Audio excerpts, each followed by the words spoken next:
પાછલા ઘણા સમયથી પાકિસ્તાનમાં એક ટ્રેન્ડ ચાલી રહ્યો છે।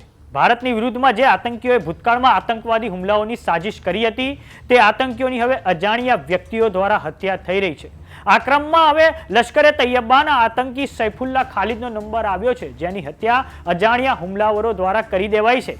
તેની પર આરોપ હતો કે 2006માં રાષ્ટ્રીય સ્વયંસેવક સંઘના નાગપુર સ્થિત મુખ્યાલય પરના એટેકનો તે માસ્ટર માઇન્ડ હતો। પાકિસ્તાનના સિંધ પ્રાંતમાં 3 ગનમેન દ્વારા સૈફુલ્લા ખાલિદની હવે હત્યા કરી દેવાઈ છે। નમસ્કાર, જમાવટ સાથે હું છું પાર્થ।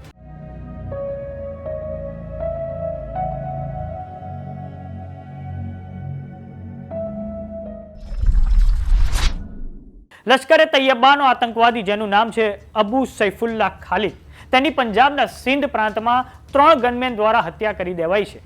અબુ સૈફુલ્લા ખાલિદ લશ્કરે તૈયબાના વડા હાફિઝ સઈદનો ખાસ માણસ છે। આ સૈફુલ્લા ખાલિદ 2000ની સાલ પછી નેપાળથી ખૂબ જ સક્રિય હતો। તે ભારતમાં થયેલા ઘણા બધા આતંકી હુમલાનો માસ્ટરમાઇન્ડ હતો। સૈફુલ્લા ખાલિદ પર આ હુમલો પાકિસ્તાનના સિંધ પ્રાંતના તેના માટલી સ્થિત નિવાસસ્થાને થયો છે। 3 અજાણ્યા હુમલાવરો દ્વારા હુમલો થયા પછી તેને નજીકની હોસ્પિટલમાં લઈ જવાતા તેને મૃત ઘોષિત કરવામાં આવ્યો હતો।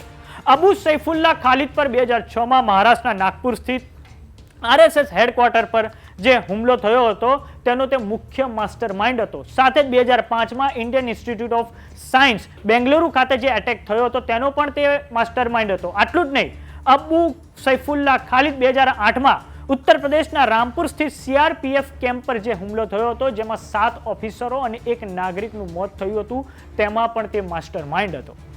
અબુ સૈફુલ્લા ખાલિદ 2000ની સાલથી જ લશ્કરે તૈયબાનું જે નેપાળ મોડ્યુલ હતું તેનો ઇન્ચાર્જ હતો। આ નેપાળ મોડ્યુલમાં તે ભરતી કરાવતો, ભારતના વિવિધ ભાગોમાં હુમલા કરાવવા માટે નાણાકીય અને લોજિસ્ટિકલ સપોર્ટ પણ આપતો હતો। જેવું જ ભારતીય સુરક્ષા એજન્સીઓને લશ્કરે તૈયબાના નેપાળ મોડ્યુલની જ્યારે ખબર પડી ત્યારે અબુ સૈફુલ્લા ખાલિદ નેપાળથી ભાગીને પાકિસ્તાન જતો રહ્યો।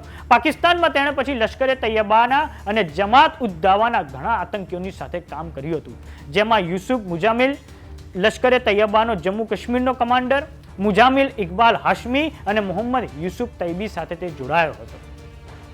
22મી એપ્રિલ જમ્મુ કાશ્મીરના પહલગામમાં આતંકી હુમલો થયો હતો, જેમાં 26 પર્યટકોના મૃત્યુ થયા હતા। આ હુમલાની જવાબદારી TRF એટલે કે ધ રેઝિસ્ટન્ટ ફ્રન્ટ નામના આતંકી સંગઠને લીધી હતી। આ પછી ભારતે ઓપરેશન સિંદૂર થકી પાકિસ્તાનમાં ઘણા જે આતંકીઓના લોન્ચપેડ હતા, ઠેકાણાઓ હતા, તેને નષ્ટ કરી નાખ્યા હતા। તે પછી પાકિસ્તાને કાશ્મીરથી કચ્છ સુધી મિસાઇલો અને ડ્રોનથી હુમલો કર્યો હતો અને આ પછી ભારતે વળતા જવાબમાં પાકિસ્તાનના 8 થી 11 જેટલા એરબેઝ સંપૂર્ણપણે બરબાદ કરી નાખ્યા છે।